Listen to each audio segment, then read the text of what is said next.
I never thought I'd be left out in the cold by my own daughter. I never imagined the man she married would strip me of my dignity in my lowest moment.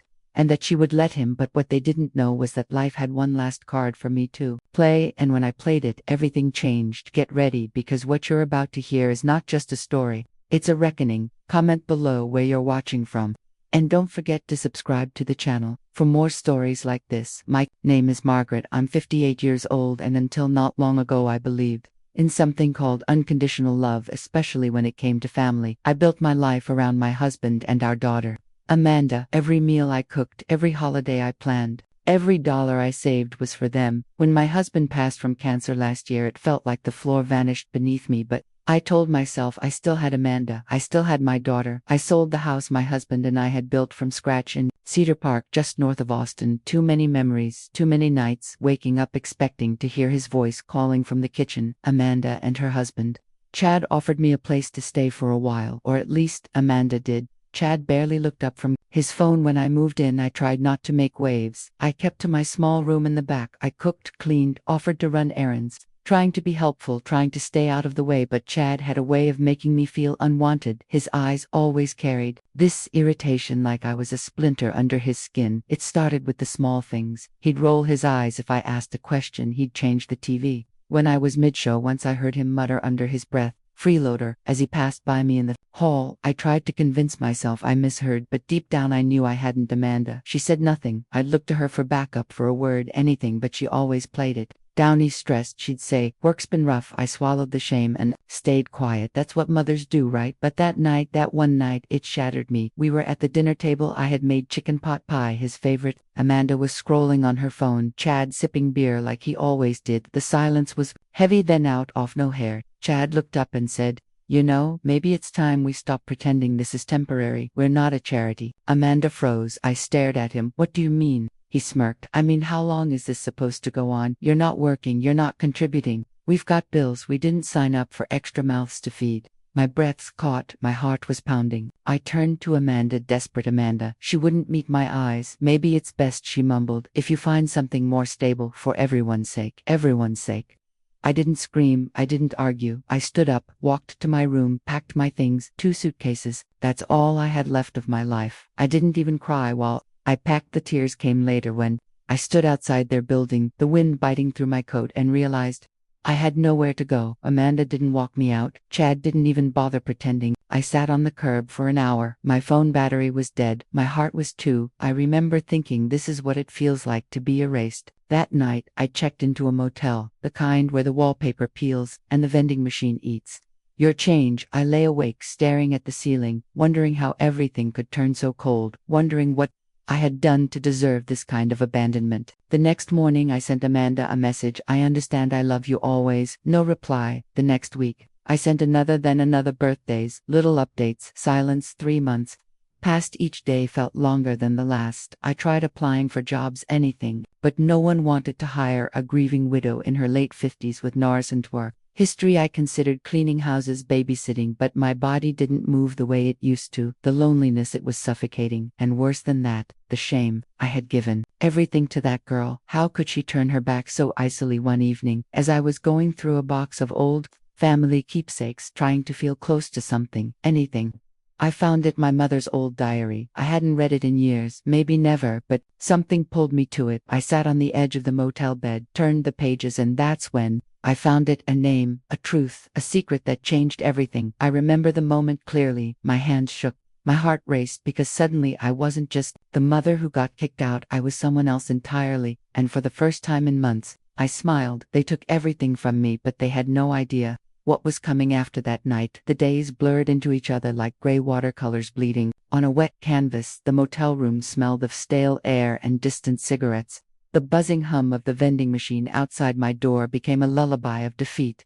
I stayed quiet. I didn't cry every night, but when I did, it was quiet, the kind of crying where your whole body trembles, but you keep it inside because no one's coming to comfort you. I texted Amanda again on the 4th day, a simple message, "I'm okay, just wanted to know how you are." No reply. I tried again 2 weeks later, just a heart emoji, nothing. I told myself she was busy, that she'd come around, that Chad must be twisting things, but as the weeks rolled on, that hope started to rot inside me. My money was thinning. I tried getting part-time work, grocery stores, front desks, even a diner down by the highway, but I was either overqualified or not a good fit, which is just polite code for too old and too tired. One night, I sat on the floor of that room, sorting through the only box I had brought with me that wasn't clothes. It was a dusty memory box from the house, some old photos, a few letters, and tucked at the very bottom, a small leather-bound book, my mother's diary. It surprised me. I don't remember packing it. I almost put it back, but something about the way the leather felt in my hands made me pause. I lit the old lamp on the side table and opened Ed's first page. Her handwriting hadn't changed from the notes she used to slip into my lunchbox as a kid, looped neat. Always in ink. At first it was ordinary stuff, whether church complaints about grocery prices, but then I got to the entry dated June. He came again today, said he wished things were different, that he wished I could be his wife, but he has a family, a business, a name to protect. Margaret will never know, she must never know. I just pray one day she understands how much I loved her, even if she was born out of mistake and desire. I read it twice, then again, she must never know. My breath caught in my chest. I flipped further, entry after entry, hints, memories, meetings at hotels, small cash payments. She tried to refuse but needed desperately. She never named him in full, only initials, HJS. But then, another entry. February, he said he'd made arrangements that if anything ever happened to him, he'd ensure Margaret had something, a part of what he built. It won't be official, of course, it's too dangerous, but he promised me a trust, a letter. He said his lawyer, Mr. Goldstein, would know that name. It hit me like a punch to the stomach. Goldstein. I'd seen it before. It took me 2 days and several online searches from the motel's shared computer, but I found him. Leonard Goldstein, retired estate lawyer, still listed under a private firm in Dallas. I didn't call. I couldn't. My hands trembled too much. Instead, I sent a letter, a real handwritten letter, explaining who I was, who my mother was, and asking, begging for a conversation.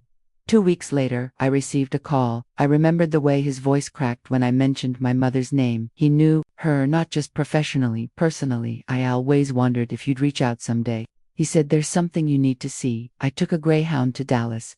The next morning, my suitcase was half packed, just in case he turned out to be some scam artist. But when I walked into that quiet office filled with old books and even older silence, I knew it was real. He handed me a sealed envelope, yellowed, fragile. It was from Harold James Sterling, the founder of Sterling Energy, one of the biggest oil firms in Central Texas, a man I'd seen in newspaper clippings all my life, a man with a family, a reputation, a legacy. The letter was addressed to my daughter, Margaret Louise. I couldn't read the whole thing in one go. I cried before the second paragraph.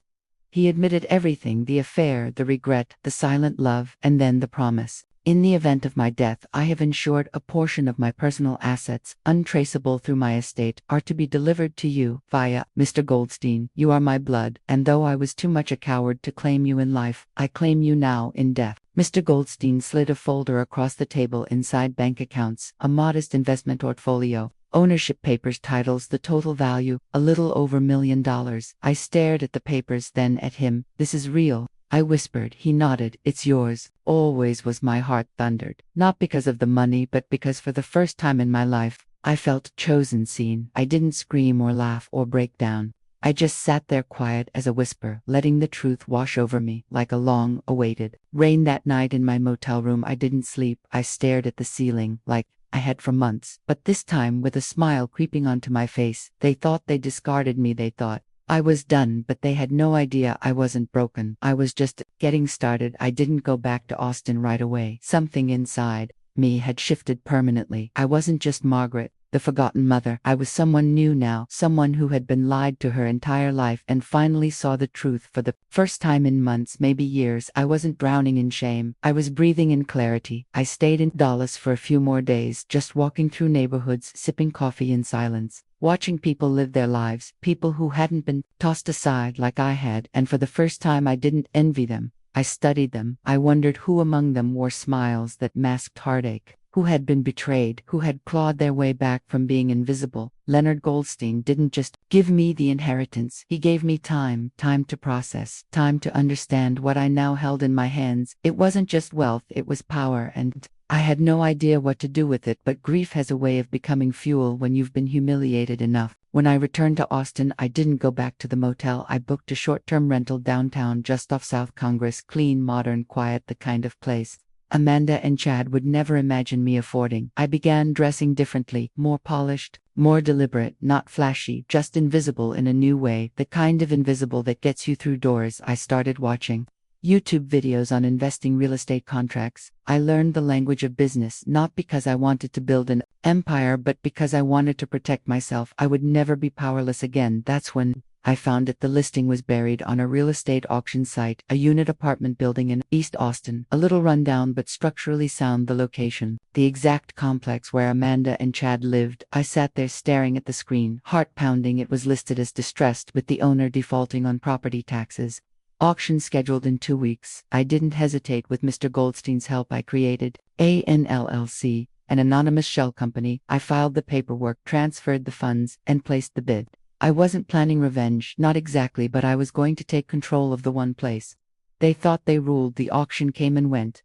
I went quietly, legally, entirely under the radar, and just like that, I owned the building where they lived, where they kicked me out with 2 suitcases and a hollow excuse, where they humiliated me in my lowest moment. I remember sitting at my desk, looking at the deed and whispering aloud, "Let's see how Chad likes paying rent to a mouth he couldn't feed." A month later, the notification letters were sent out to all tenants. Rents would be reassessed, lease terms reviewed, and for Chad and Amanda, the new amount was triple, not double, triple, market value, plus overdue fees. He must have exploded. I didn't need to see it to know. I could feel the rage from miles away, but it wasn't about money, it was about pride.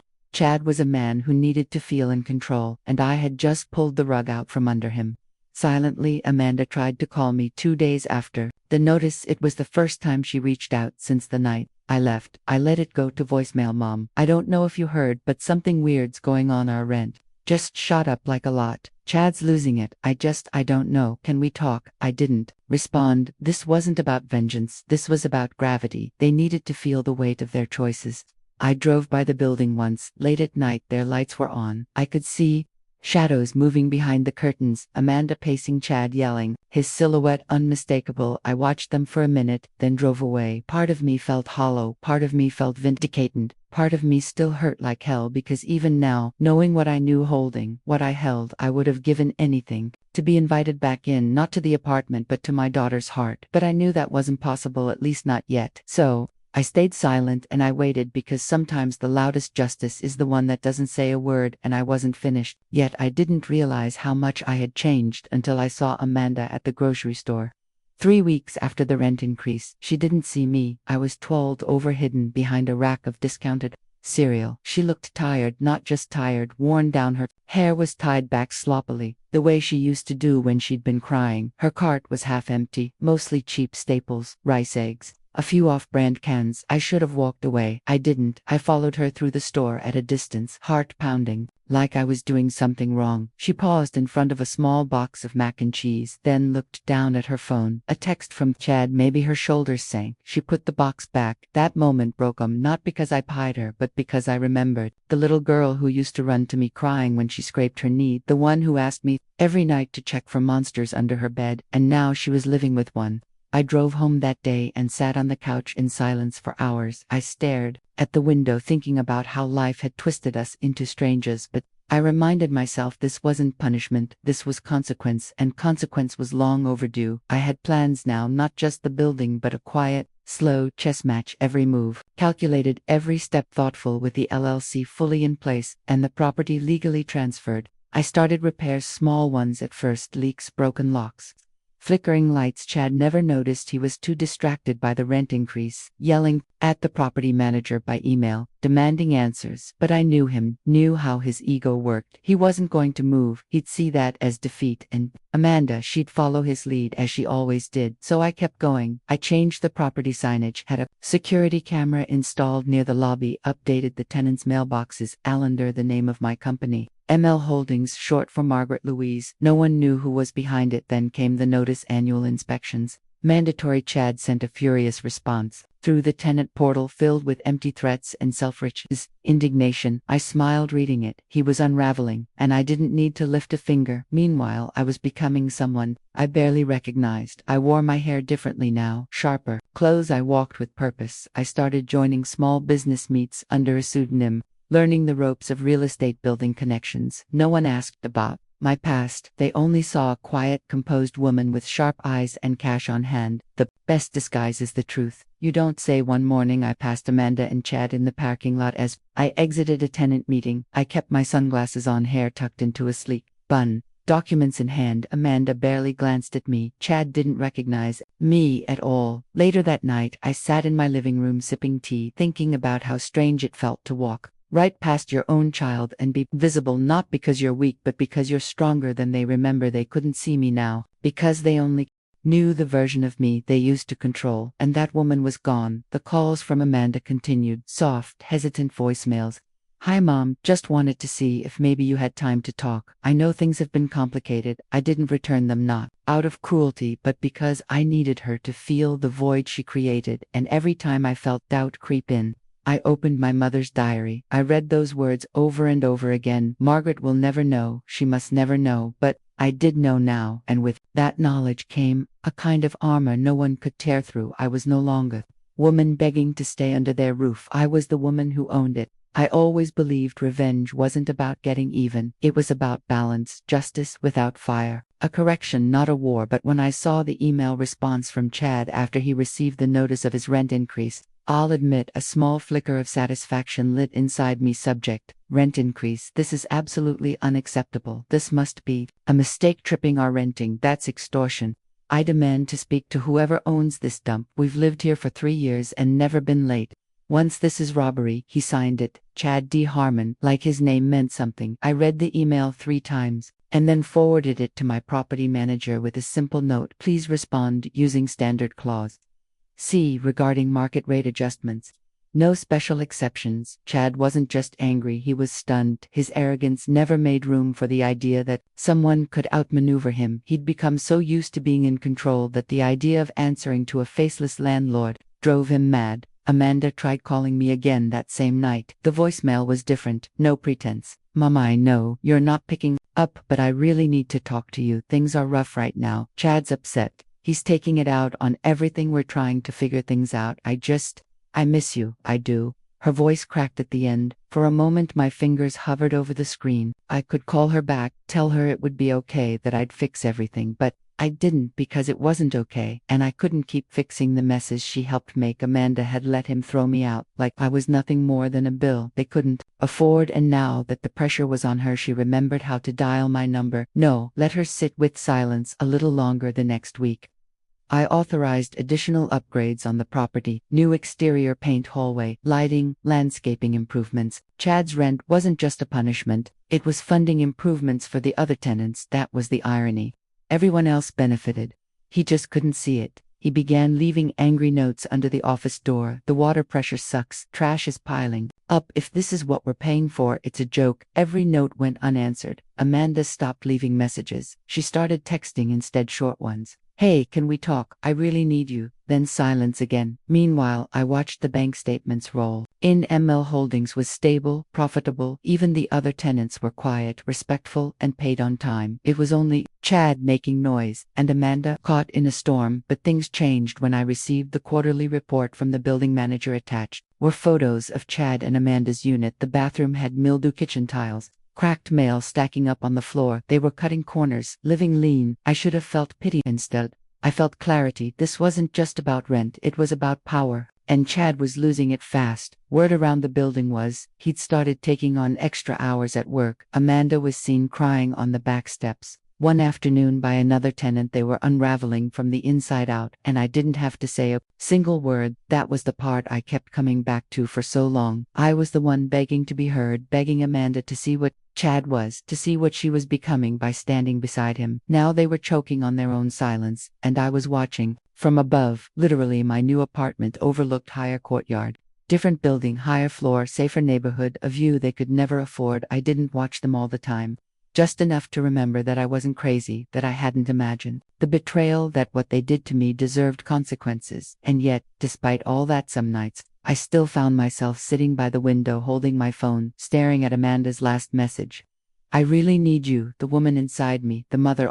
But the woman I had become, she knew this was only the beginning. I always thought heartbreak came in loud moments, slamming doors, shouted words, public scenes, but the real heartbreak, it's quiet. It comes in the form of a voicemail you don't return, a message left unread, the silence between you and someone who once called you mommy. The calls from Amanda stopped, the texts slowed, but the damage on her end only seemed to grow from what I gathered through the building staff. The tension in their apartment had turned into open hostility. Chad was snipping at everyone, refusing maintenance requests and demanding unnecessary inspections, looking for someone to blame. Amanda, I was told, looked like she hadn't slept in days. I didn't rejoice. I didn't celebrate. This wasn't about watching them suffer. It was about something far more painful, watching the daughter I raised willingly stay in a cage and call it love. One afternoon, my property manager sent over a report after a noise complaint. The neighbor downstairs had heard a heated argument, shouting something about losing control, and this is all your fault. Chad had stormed out and didn't come back until the next morning.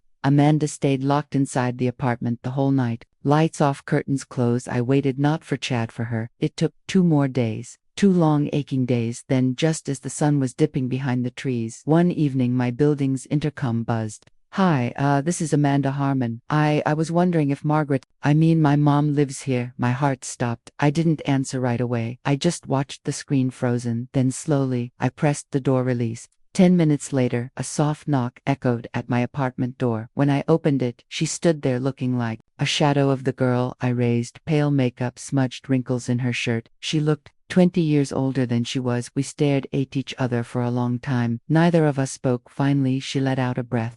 Hi, Mom. I stepped aside. She walked in slowly, like she wasn't sure she was allowed to. The room was silent except for the clink of teacups. As I prepared to mugs, I didn't ask why she was there. I didn't ask how she was. I just handed her the tea, sat down across from her, and waited. I don't know where to start, she said, her voice barely above a whisper. I said nothing.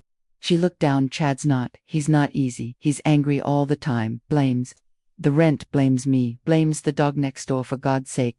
Still, I stayed silent. I thought I was doing the right thing back then when we asked you to leave, asked as if I had a choice. I just wanted to keep the peace. I didn't want more conflict. Chad said. She paused. He said, you'd never leave unless we pushed you, and God, I hate myself for agreeing. I took a sip of tea. I miss you, she whispered, but I don't know how to fix it. I studied her face, every line, every flinch. She was looking for forgiveness but afraid to ask for it, so I gave her the only thing I could: silence, because sometimes silence is safer than the truth. We sat like that for nearly an hour. She didn't ask for money, she didn't ask for help, she just wanted to be near me, and I let her. When she finally stood to leave, she reached for my hand. I'm sorry, she said, for everything. I didn't say it back, I just held her hand a little longer than she expected. She pulled away first, and then, with tears welling up in her eyes, she walked out the door. I didn't cry, but the second the door clicked shut, I sank into my chair, holding the warmth of her teacup in my palms like a lifeline. She had come, she had looked me in the eye, and now I knew the cracks were finally starting to show. The thing about power, real power, is that you never have to raise your voice to use it. You don't slam doors or shout threats, you just pull a string here, close a door there, and watch the ones who underestimated you start to squirm. And Chad, he was squirming after Amanda's visit. Things grew darker in that apartment. I didn't need a camera to know it. You can feel a house unraveling if you listen closely enough, the maintenance team told me. Chad had become unhinged, storming down to the management office twice a week, demanding to know who owned the building. He wanted names, he wanted a face, he wanted someone to blame. The fact that he didn't have one that made him spiral. He started digging. I knew he would. Chad wasn't the type to accept defeat. Quietly, I'd seen the way he used to search Amanda's phone when she took too long at the store. The way he checked her receipts, commented on how long she took to run errands. Possessive, didn't even begin to cover it. So when he started poking around for the name behind ML Holdings, I was ready. He started by trying to look up the LLC standard, but my lawyer had filed everything through a privacy trust. No names, no leads.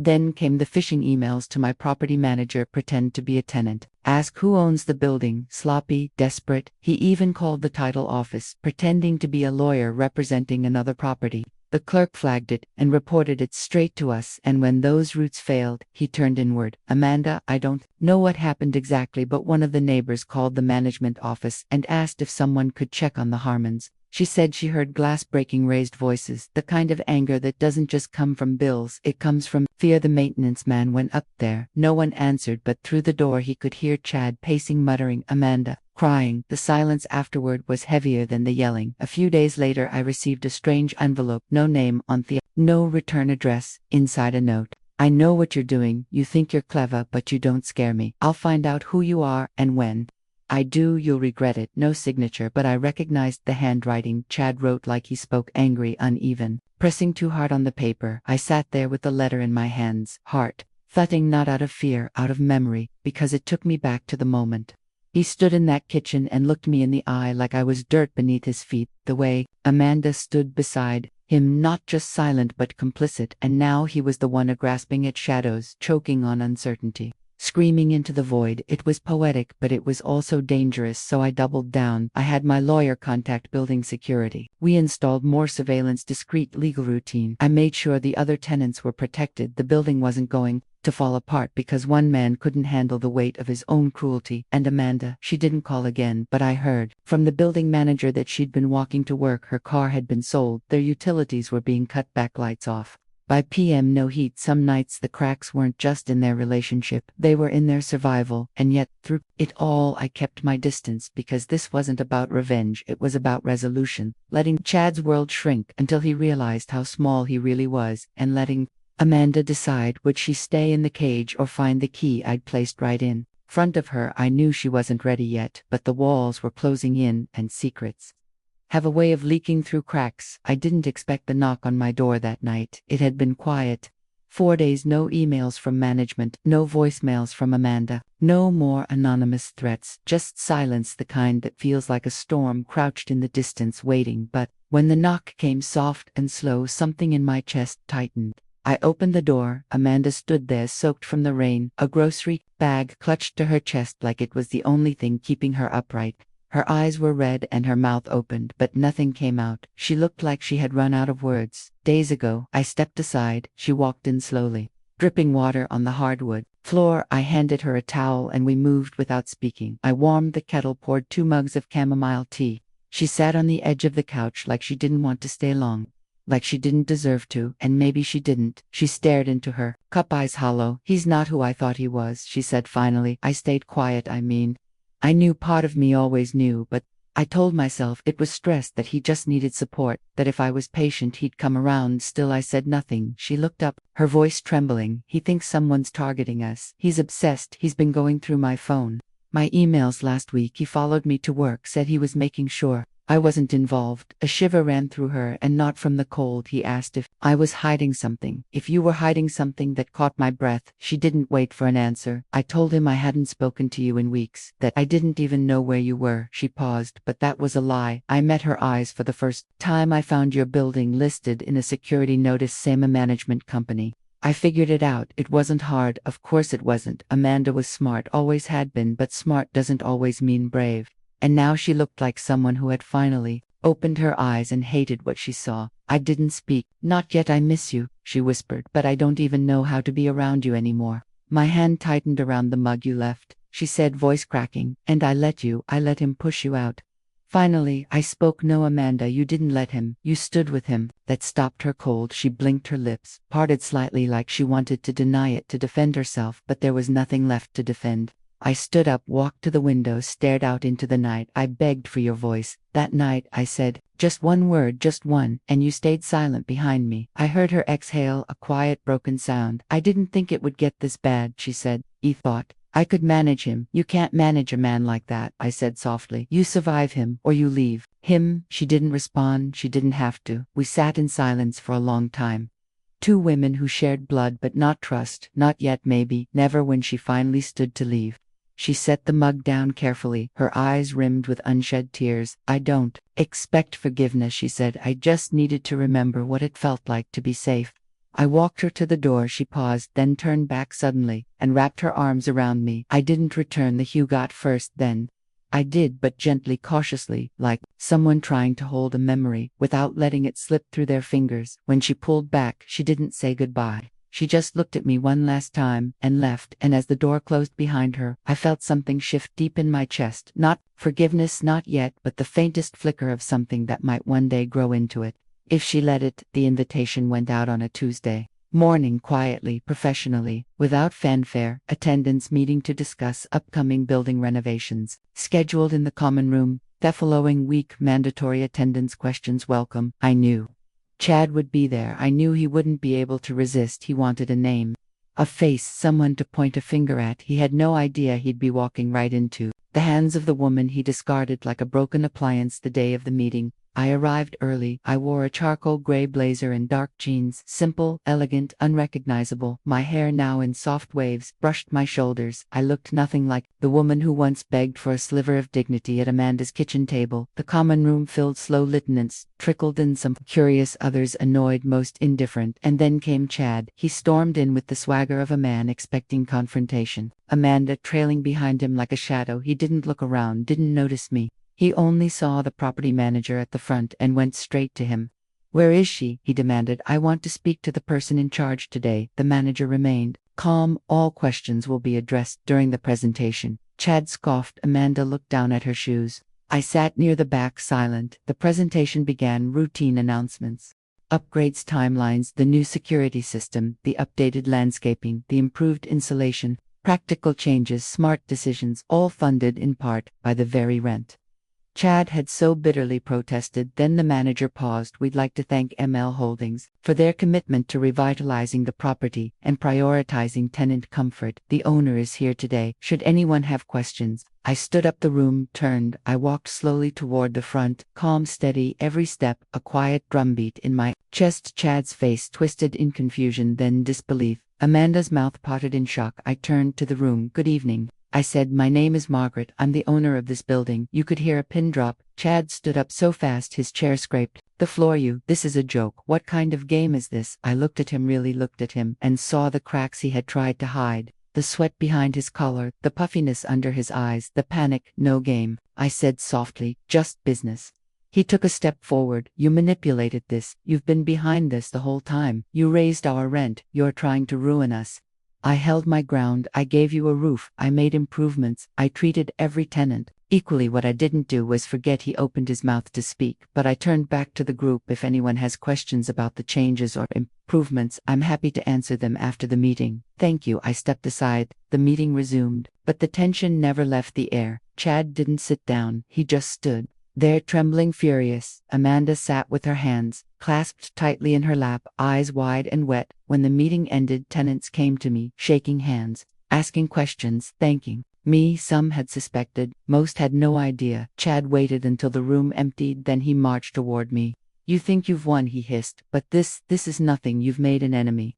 I stared at him, eyes level. "No, Chad, I didn't make anything. You did. The day you looked me in the eye and treated me like I didn't matter." Amanda stepped between us. "Chad, stop." He turned to her, shocked. "What did you just—" I said, "Stop," she repeated, louder this time. "She's not your enemy. She never was. You are." He looked at her like she'd struck him, and in a way she had. Amanda turned to me, her voice trembling. "I didn't know, I swear, about the building, the money, any of it." I nodded. "I know. Why didn't you tell me?" "Because you had to see it, not just hear it." She blinked back, tears. Chad scoffed, stepping back. "You to deserve each other." "No," I said quietly. "She deserves better." Then I turned and walked away, and for the first time since that awful night in their kitchen, I felt something shift inside me. Not revenge, satisfaction, but power, quiet, firm, and entirely mine. Amanda showed up at my door again 4 days later, this time holding something in her hands that made my knees buckle. The second I saw it, a book, faded leather corner, torn, the spine barely holding. My mother's diary. I opened the door without a word. She stepped in, eyes wide, her breath shaky. "I found it in my closet," she said. "The last time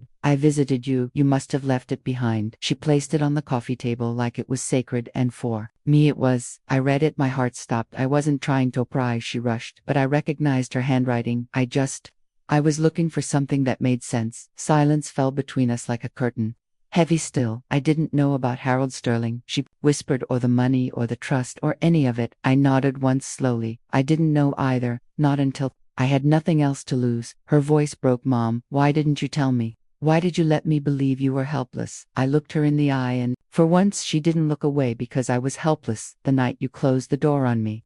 I didn't have a plan, I didn't have money, I didn't even have a place to cry where someone wouldn't knock and tell me to keep it down. Amanda winced. I found the diary at my lowest point when I was counting coins to eat dinner when I hadn't spoken to anyone in a week. That diary, it didn't just tell me who I was, it reminded me that I mattered, that my mother didn't just love me, she fought for me silently. Without ever being able to show it, Amanda sat down, hands clenched in her lap. I don't know how I became the kind of daughter who could do what I did. I keep asking myself that over and over. I walked to the windows, stared out at the street below, the quiet hum of life passing by. You didn't become her all at once. I said it was small choices, letting things slide.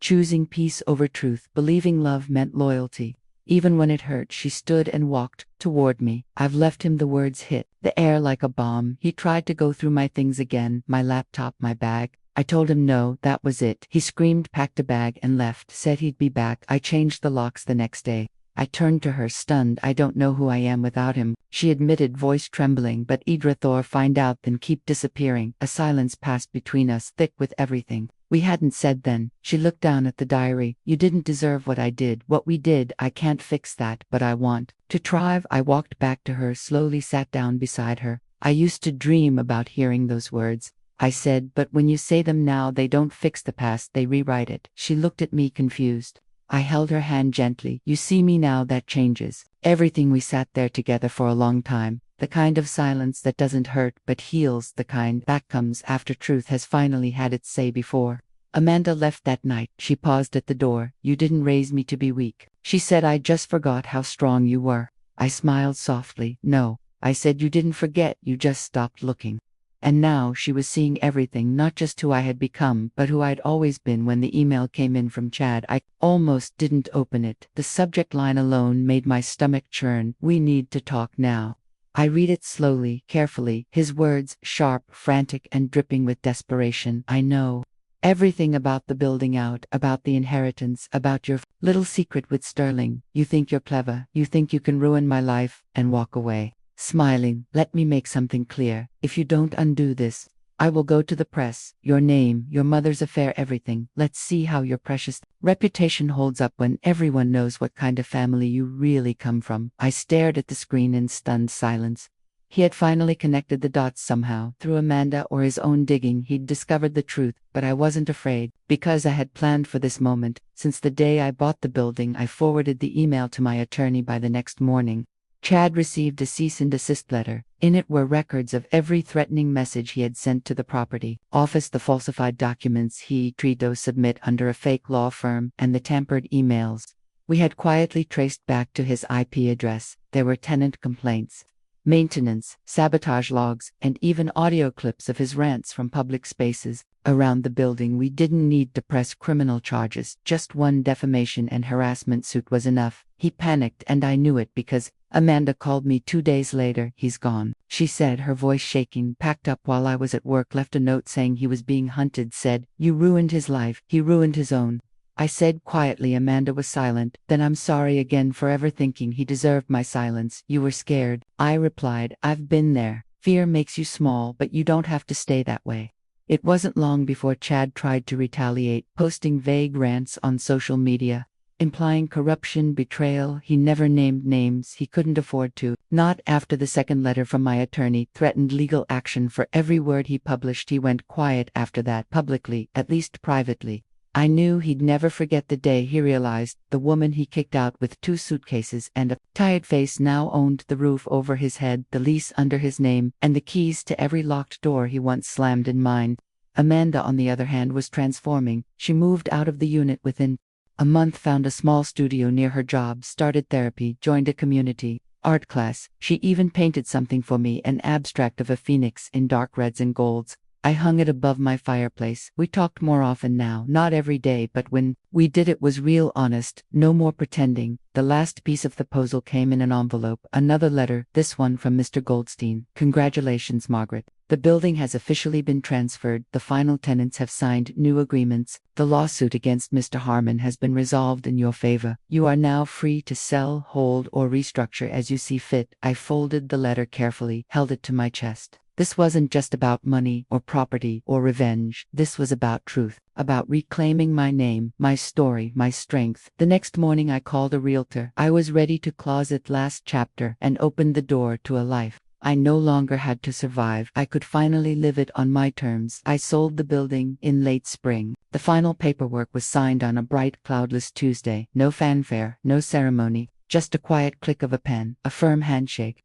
and the weight of 3 years of grief, betrayal, and silence finally lifting off my shoulders. The money was wired to my account the next day, but I didn't celebrate. Instead, I wrote a check, a large one. Half of the proceeds went to a local shelter for women and children in crisis, the kind of place I wish I had known existed the night I stood on that curb with 2 suitcases and no one to call. I asked them to build a wing named after my mother, the Elilaner House. It was my way of honoring the woman who gave me strength in silence, who hid a lifetime of secrets, so that I could one day discover the truth and become something more than what the world expected. The other half, I used it to buy a small house. It wasn't extravagant, just a charming little 2-bedroom on the same street where I grew up, in Cedar Park. Oak trees out front, a porch, space for quiet, for healing, for growing tomatoes if I ever felt like trying. The day I moved in, Amanda helped carry boxes. She didn't say much, neither did I.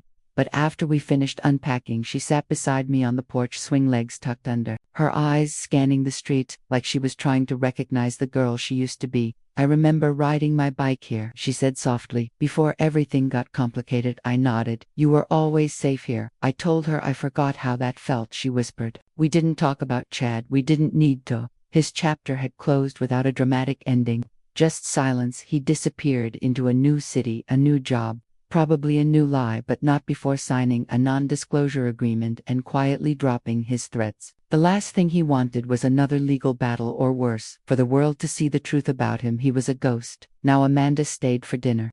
We made grilled cheese sandwiches and tomato soup like we used to when she was little. She laughed when she burned one side. I laughed when she tried to blame the pan. It was the first real laughter we had shared in years. That night after she left, I stood at the window holding a cup of tea in both hands, watching the moonlight stretch across the front lawn, and for the first time in a long, long time I said the words out loud. I forgive you. Not to Amanda, to myself, because that was the hardest part. Not rising from the ashes, but learning that I was never the fire they tried to extinguish. I was the spark they underestimated. They taught me that silence was weakness, but I learned how to weaponize it. They tried to erase me, and I became someone they could never forget. I sat down on the couch, opened the diary one last time, and tucked a note inside for Amanda to find. Someday you don't need their love to be worthy. You don't need their approval to be strong. You only need the truth, and to never ever forget who you are. The clock ticked softly in the background. My tea grew cold in my hands, but my heart, it was finally warm. I didn't need to scream. I didn't need to win. I just needed to be who I was all along. And now finally, I was home. Thanks for listening. Don't forget to subscribe and feel free to share your story in the comments. Your voice matters.